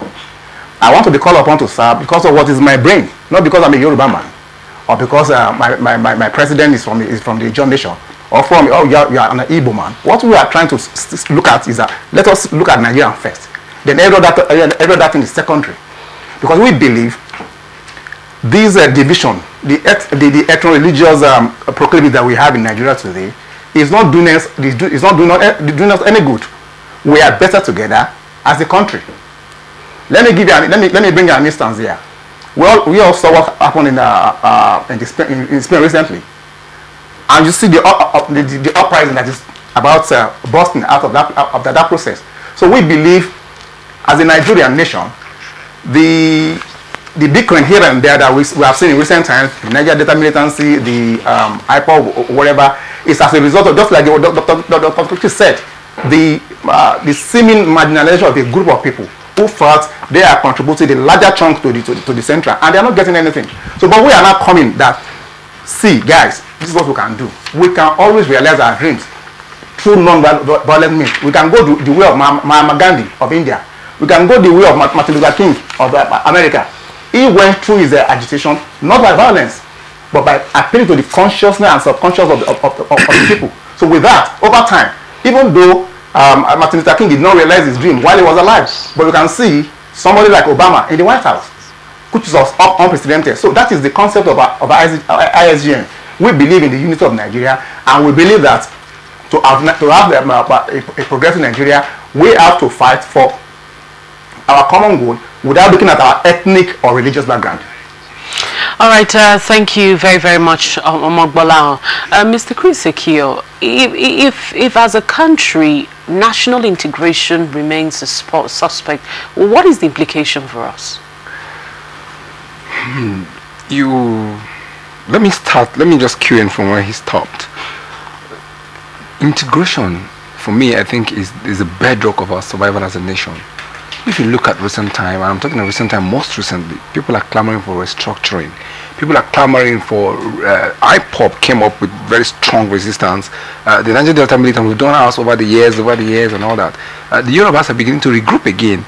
The Middle Beltons are regrouping again. So we're beginning to see us as sections instead of a nation.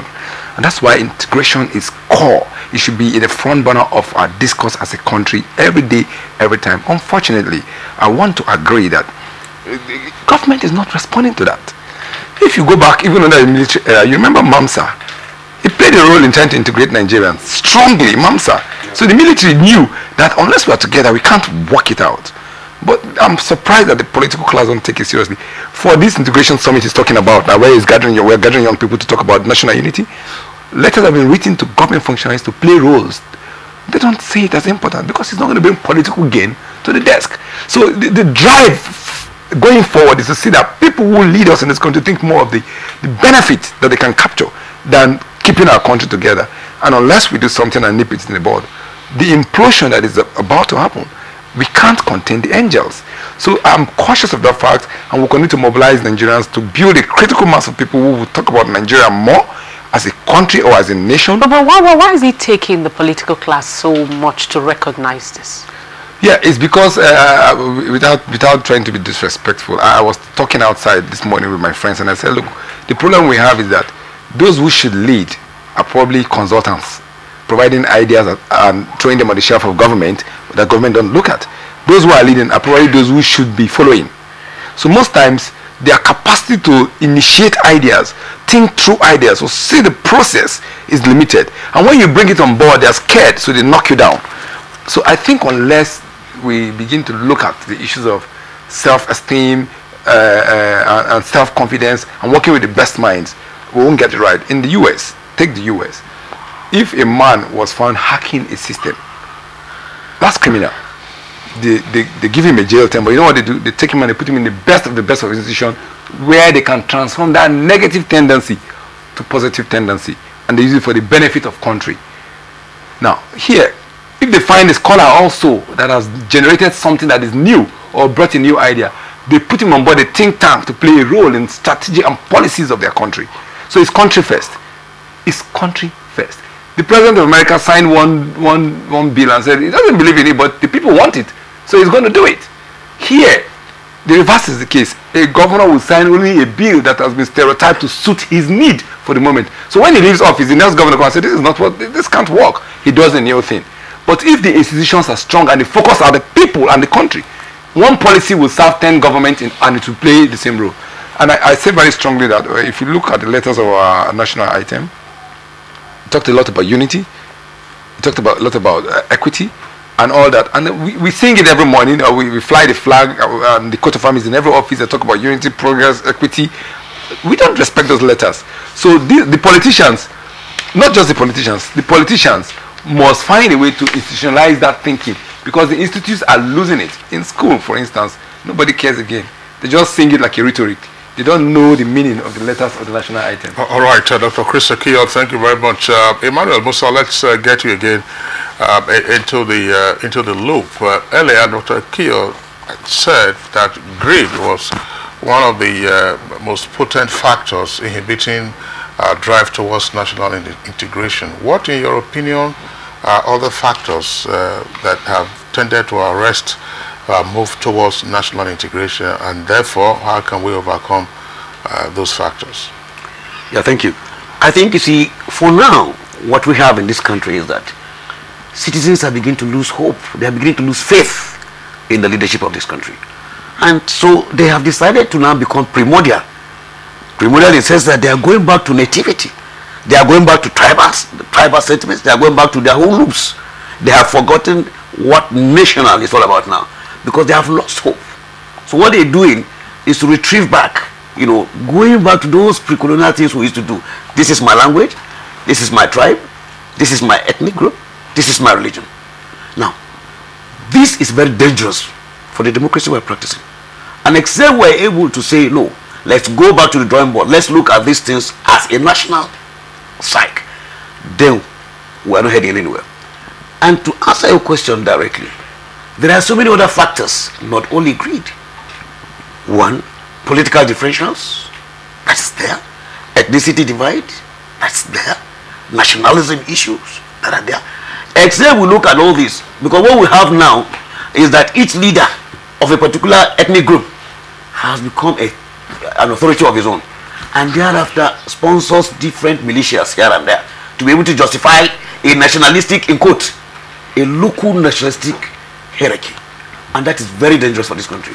We have, like he said, like Dr. Chris just mentioned, if the Yorubas are agitating, the Hausas are agitating, the Igbos are agitating, then where is the melting pot? Where do we really get it right? So I think for now, what we have is these differentials should be eschewed. We should be able to look at Nigeria as one indivisible entity. And how do we do that? I think that's the next question now. How do we begin to look at one another? I was telling somebody that from what I am seeing so far, we should begin to look at the reasons why national integration should be taught even from the curriculum of schools. Because even in schools, they are telling you, you go to school, they say, no, you don't belong to my state. There is this thing that you don't belong to my ethnic group. Even within the same state, the majority of the tribes take over the loops from the minority. Yeah, that's why I'm wondering, Emmanuel Musa, because you just touched on the point. I mean, it's a subject that we've, in different ways or in different phrasing, we've tried to address with regard to national unity and national integration. Is national integration a taught idea or a taught subject rather than one that evolves from practice, from experience, and from hope and belief that, look, I belong to this nation, and therefore this nation, I should do everything for the nation, because in my time of need or trouble, the nation will also back me up. Yes, I think from what we have, national integration is a matter of thought. We should be able to think the same direction. We should be able to say, okay, when these, and we have Nigerians who have played football, for instance, in this country, and in the name of one green eagle, the eagle that goes around for everyone, and at the end, you see them die carelessly. You see them suffer one loss or the other. And not even the Sports Federation is talking about anything about it. This is the beginning of our concept of nationalism. And except we begin to see, if you are, for instance, in charge of sports administration in this country, everything about any national player that comes to play in the national team must be looked at from his beginning to the end of his career. But that's not the case we have. And we also have issues here where in our tendencies at even the local levels, this level of divisions start exactly by the politicians. The politicians use us at the local levels, and they get what they want, and then they leave us alone. All right, thank you very, very much, Emmanuel Musa. We'll take our tweets now, and the very first tweet we have is from Sakiru. And Sakiru tweets, true national integration should be like extended families, you know, bringing their resources together by a group of leaders with loyal, one and reformed mind to eat from one pot. This is from Oseiwe Ibagwe. It says, the problem with Nigeria is much deeper than you realize. Now, it is intertwined with being a black African. What does that mean? And Dele Jackson Solomon tweets, consolidation of democracy in Nigeria can be best harnessed when there is reasonable understanding amongst federating units without ethnic or religious bigotry, nepotism, corruption, violence, bad governance, and other factors that pose a threat to our political stability and national integration. All right, those are some of the tweets that we have. Let's get the closing thoughts of Babawale Omogbolahun. In terms of approaches, you know, to seeking national integration, I just would like you to also respond to the question I asked Emmanuel a moment ago. Namely, is this something you are going to be teaching in schools? Yes, civics, fine. But beyond that, where you now face the real life, what do you do? What do we need? What are the little things that we need to tear down now to ensure that we integrate much better? Thank you. We must see ourselves as Nigerian and jettison our religious background, our ethnic background. Let me give you a very pragmatic instance here. I won't mention names. One of the agencies that somebody was appointed recently as a DG of an agency under this current government. And guess what? You know what the guy did? When he was coming, he came with his 6 tribal men as a DG. And thankfully, the pay office, they rejected to put them on payroll. That you have to go and honor federal character. You have to represent, those people that you are going to bring on board must represent the 6 geopolitical zones. That's where the problem is. So when people see themselves, but once they have opportunity, okay, this is our time to chop. And it shouldn't be like that. It's about Nigeria and what affects Nigerians as a people. So I feel, going forward, apart from taking it to the civic education in our schools, we must raise our awareness in our subconscious that we are Nigerians. And everything that we have to do, it has to be, if it's not favorable to Nigeria as a country, then we should just see it. All right, thank you very much, Omogbolahun. Very quickly, Mr. Chris Akio, what are you doing to engage youths in this issue of national integration? Very briefly. Okay, basically, I'm playing my part with young people. In the last 5 years, I have continued to hold a national summit on national integration. And we've continued to build critical mass of young people that are beginning to believe that we must be more united. And I have friends across the 774 local governments. I can sit here and make contact with people to say, look, come around, let's look at Nigeria, let's discuss issues. Annually we talk. Once we do these discussions, we come out. Last year we were looking at broad nationalism. This year we're looking at harnessing the strength in our diversities. Diversity is supposed to be a benefit, not a cost. So going forward, we'll go beyond just talking. We want to see it as being institutionalized in our day-to-day life. The young Jew already knows that he's a Jew among enemies, and he lives with that. And I think Nigerians should know that we are Nigerians that must live together, and it's better that we have one Nigeria than the sections. All right, thank you very much. It's on that note we want to say a very big thank you to Babawale Omogbola of the Integration Summit Group. Thank you very much for coming on Good Morning Nigeria. Thank you. Emmanuel Musa, we thank you very much for coming on Good Morning Nigeria. And finally, Dr. Chris Akio, former President, Ijo Youth Council Worldwide. We thank you for coming on Good Morning Nigeria. Thank you. All right, our very last item for discussion. Now, events in the southern African country of Zimbabwe suggest that political situation retains fluid, with a long-time leader, President Robert Mugabe, set to be under house arrest. But who is Robert Mugabe? Here is a correspondent, Makut Simon Macham, with a report on the man, Robert Mugabe. Robert Gabriel Mugabe was born on 21st February 1924 at Kutuma village in southern Rhodesia. Mugabe graduated from St. Francis Xavier College in 1945 and taught for 15 years in Rhodesia and Ghana, where he met and married his first wife, Sally Heffron. He also pursued further education at Fort Hare University in South Africa. In 1960, Mugabe joined the pro-independence National Democratic Party, becoming its publicity secretary. In 1961, the NDP was banned and reformed as the Zimbabwe African People's Union, ZAPU. 2 years later, Mugabe left ZAPU to form the Zimbabwe African National Union, ZANU, later ZANU-PF, which is his political party till date. He spent 11 years as a political prisoner under Ian Smith's Rhodesian government. As one of the key negotiators for the creation of Zimbabwe, Mugabe's grip on the country commenced when he was elected prime minister in 1980 and in 1987 became president. With successive re-elections, many which were described as controversial, Mugabe sought to consolidate his power in 2000 when he organized a referendum to change the constitution and expand his powers. Groups opposed to the constitution and his perpetuity in power formed the Movement for Democratic Change, MDC, led by former ally Morgan Tsvangirai. Afterwards, his supporters, under the umbrella of war veterans, began the takeover of white-owned commercial farms, which were critical to the nation's economy. On the global stage, President Robert Mugabe continued to exchange tirades with Western governments, particularly Britain, Europe, and the United States, accusing them of trying to topple his government and recolonizing Zimbabwe and Africa.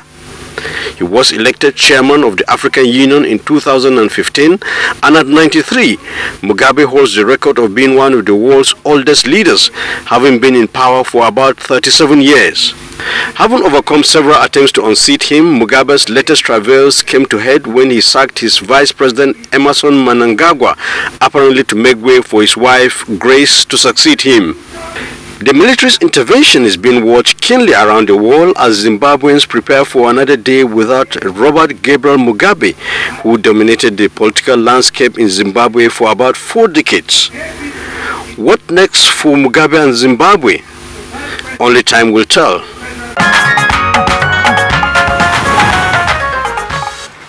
All right, thank you very much, Makut Simon Macham, for that background report. Now we have with us in the studios to discuss the unfolding events in Zimbabwe, Ambassador Akin Fayomi, who spent some years in Zimbabwe in the course of his diplomatic career. Ambassador Fayomi, a pleasure to have you with us this morning. Thank you so much. All right, first of all, I mean, are you surprised as to the turn of events in Zimbabwe 38 years after Robert Mugabe first came to power? I wouldn't say surprised. I would rather say I'm surprised that it took so long, you know, because looking at the history and all that, the background to this issue, you know that President Mugabe has become, in quote, maybe senile.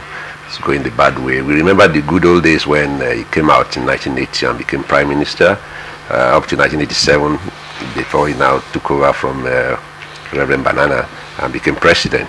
So actually he became president since 87.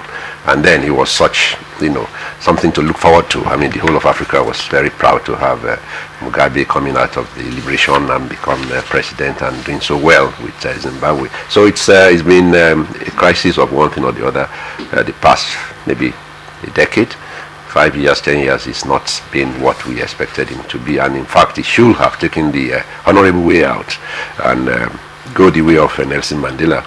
Will have gone and will have been noted as a world elderly statesman, not with this ignominy and with this humiliation that he has faced from the military.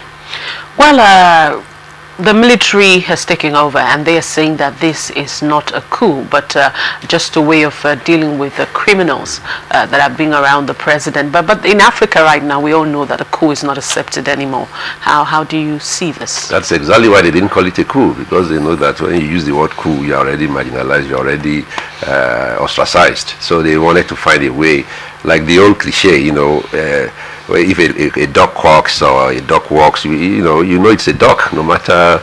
So a coup comes in with many gaps, and I think this is another way that the Zimbabweans have found a way to call it a military intervention. You know, not a coup, not a takeover. They said they still call President Mugabe the commander-in-chief. Right. Don't forget that he was their leader. He came in from the bush as a freedom fighter. So all these General Chiwenga and even Mnangagwa, they were all young revolutionaries together with President Mugabe in those days. So the respect is still there and will continue to be there. I don't expect that the typical African coup that they will throw into jail or something. They'll probably get him to retire quietly, resign or retire, and then maybe find an interim government in the meanwhile, because they didn't say they were going to take over per se, in the sense of jettisoning the constitution, which is the first thing the military will do, suspend the constitution, and then announce that one general is now head of state or what. We've not had that. It's 2 days now. Maybe early days, but the way things are going, it's very likely that there might be an interim government, and then before elections in December or April next year. But it's a coup in a fanciful clothing. Well, Ambassador Fabi, as you said, I mean, the issue probably is academic, whether or not it's a coup.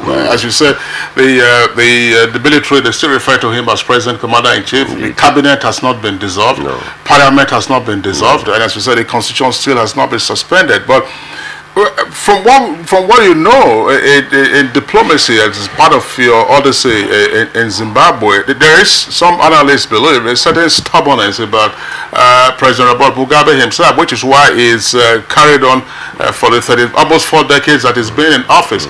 Is there something that is likely to go wrong, even as they seek to ease him out quietly now? I mean, if he continues to resist, as the reports have indicated, that I won't retire, I won't resign, and he had always said that only death that will take him out of office. You're right, Kingsley. You know the region pretty well yourself. He's always been very stubborn. This is why he's in this situation. That's why I said if he had toed the line of a reasonable leader, he wouldn't even have stayed there for 37 years or for 40 years.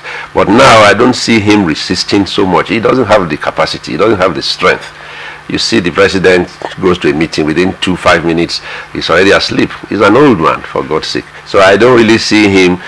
I'm sure he doesn't even know where he is per se, even though he spoke with President Zuma and said, I'm in the house arrest, I'm fine and all that stuff. But he doesn't really know what is going on. We are even hearing that Grace, his wife, who is probably at the back of all this issue, has fled Zimbabwe and all that she might be in Namibia or something. So that means the old man is already losing all the support. But like I said earlier on, being the former commander-in-chief, I mean, still a commander-in-chief, I mean, coming from the Liberation Committee, the Regional Movement, they will still accord him all the necessary respect, and they will give him a soft landing so that he cannot be made. But on the diplomatic front, the Nigerian government, along with other influential governments around the world, the US, UK, South Africa, they have all called for calm and restraint and respect for the Constitution. In diplomacies, what does this mean? Is Mugabe isolated and they're asking him to just quietly leave or something? You can see that if it had been the typical coup d'etat, they will have come out and say, we don't recognize this government. But nobody has said that. They just say, look, this is an old man, you know, even though he's our, in quote, enemy, particularly the Western world, you know, he's sanctioned all over. He can't even move, he can't even travel to anywhere in Europe, or even the US is only allowed to go to New York for General Assembly. So you can still see that they didn't say, oh, well done, you military guys, or no, we don't want you. So they're just throwing the middle line. Even our president says, I'm appealing for calm. Don't let it degenerate into a war or into violence. So let's settle it amicably. How do you settle a military coup if it's a military coup? Our president has gone through that. He knows better than most of us. So, when he's saying that, that shows you that they also believe that the military will not go all the way into a proper, defined military coup. So diplomatically, they are not ostracized. Even the African Union is calling for calm. They didn't say we don't accept your government. In fact, there's no government to say. Nobody has come out to say I'm now the leader of it. So we are in a hiatus, and we can only see what will. From your experience, do you see this taking Zimbabwe back to democracy, or we probably might see another autocratic rule? No, definitely democracy will have to be enshrined. Nobody wants that. I don't think the military guys themselves, they know they will never go anywhere, get to anything if they form a military government. That's why everybody is hoping, or even from their intonation, it's as if there's going to be an interim administration, hopefully for a very short while.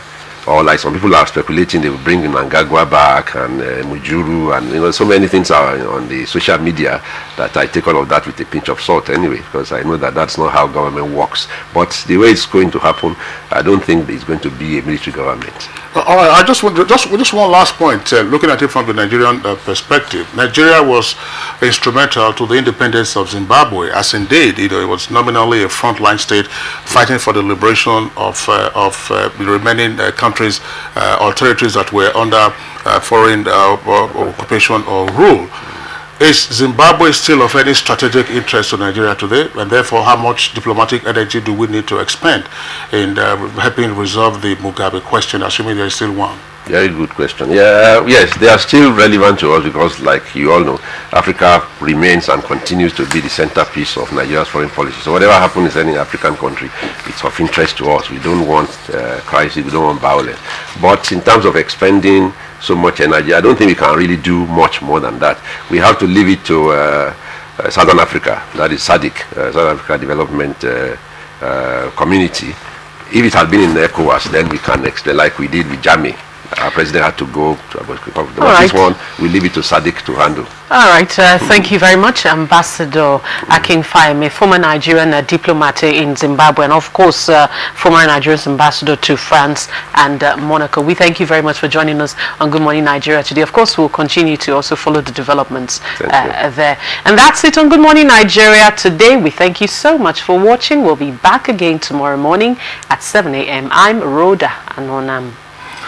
And I'm Kingsley Osadolo. I join Rhoda in also appreciating your being with us for today's edition. I wish you the very best for the rest of today. See you tomorrow.